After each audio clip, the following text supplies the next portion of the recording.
Everyone thinks the Nigerian Prince email is dead. It's not, it's just gotten smarter. In 1989, a man in Lagos sat at a desk with a typewriter and a ledger.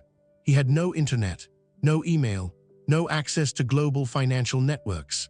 Yet within a decade, he and thousands like him would orchestrate one of the most persistent fraud schemes in human history, one that would outlive the technology it rode, adapt to every new platform, and steal billions in the process. The story doesn't begin with email. It begins with paper. In the 1980s, advance fee fraud, known by its Nigerian legal code 419, was primarily a postal affair.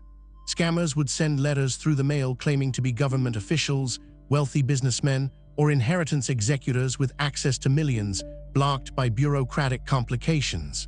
For a small fee upfront, they promised, you could unlock a fortune. The mechanics were elegant in their simplicity. The victim receives the letter. They're intrigued. They respond.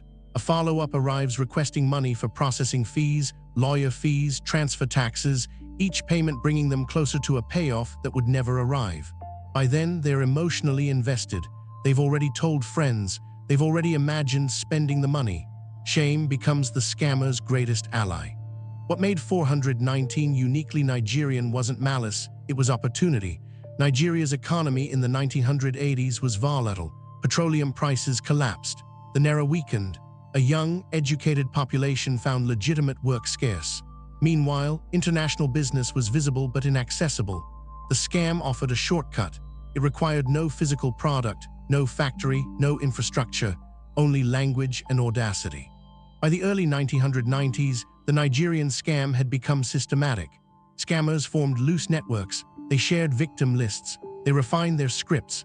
They studied Western psychology, what fears, what desires, what cultural touchstones would make someone suspend disbelief. The postal approach was slow, but it worked. A single victim might send thousands of dollars over months, unaware they were one of thousands being milked simultaneously. Then the internet arrived, and everything accelerated. By 1995, email was becoming commonplace in North America and Europe. Scammers saw the shift immediately. Why wait for postal delivery when you could reach 10,000 people in an afternoon? The cost was near zero. The speed was instant. The anonymity was near total. The transition from paper to pixels changed the scam's DNA. The letter's formality gave way to email's informality. Typos, grammatical errors, odd phrasing, these became hallmarks of the genre. Some argue they were intentional. By using poor English, scammers filtered out the skeptical. Only the most credulous would reply. Only those would send money. The Nigerian Prince emerged sometime in the mid-1990s. Not all 419 emails claimed to be princes. Some were judges, military officials, or business magnates. But the prince became iconic. Royal, foreign, wealthy, desperate. The persona was irresistible, and it spawned countless variations. The deposed dictator, the widow of a general, the son of a late businessman, each with a fortune they couldn't access without your help. By 2000, the Nigerian Prince email had become a cultural phenomenon. It wasn't just a scam anymore, it was folklore. Late-night comedians joked about it. Office workers shared the funniest examples, yet millions still fell for it. The FBI later estimated that advance fee fraud cost Americans alone over $40 billion across multiple decades. Globally, the figure was incalculable. What made 419 so resilient was its adaptability. When spam filters improved, scammers moved to social media. When Facebook became ubiquitous, they created fake profiles. When cryptocurrency emerged, they pivoted to Bitcoin. The Nigerian Prince didn't die with email, he simply evolved.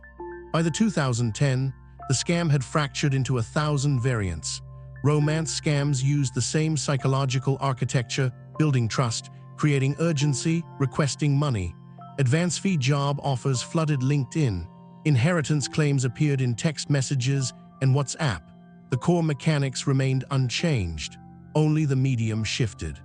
The most insidious evolution came with professionalization. Modern 419 networks operate like corporations. There are specialists, writers, money launderers, money mules. Victims are tracked across multiple touchpoints. AI now personalizes emails. Deepfakes create video evidence. The scam that began with a typewriter now uses machine learning. What's remarkable is the scam's durability across generations. Your grandmother might fall for the classic email. Your teenage cousin might be vulnerable to the Instagram version. Your colleague might lose money to the crypto variant. The con doesn't require constant innovation. It requires constant adaptation.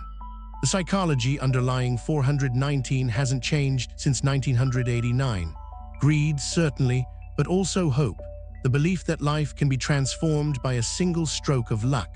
The scammer doesn't create that desire, he exploits it. He offers what everyone secretly wants, a shortcut to wealth, no work required. Attempts to stop 419 have been largely ineffective. Nigeria's government passed laws. The FBI created task forces. Email providers built filters, yet the money still flows. Why? Because scammers operate across borders, because victims often don't report, because the barrier to entry is nearly zero. A determined person with an internet connection and a script can reach millions by lunch. The Nigerian prince's greatest trick wasn't the initial deception, it was longevity. It survived the death of email dominance. It thrived across platforms. It adapted to every technological shift. 3 decades later, variations of 419 still operate. The prince is older now, wealthier, more sophisticated, but the fundamental offer remains unchanged.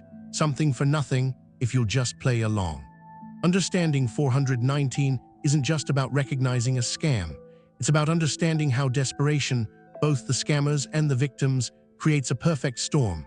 How technology amplifies human vulnerability. How a con born in a Lagos office building in 1989 became a global epidemic worth tens of billions.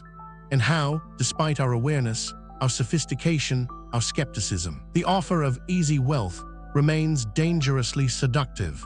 The Nigerian prince isn't going anywhere. He's already planning his next iteration. Perhaps he's waiting in your spam folder right now, or your Instagram DMs, or your next text message. The medium changes.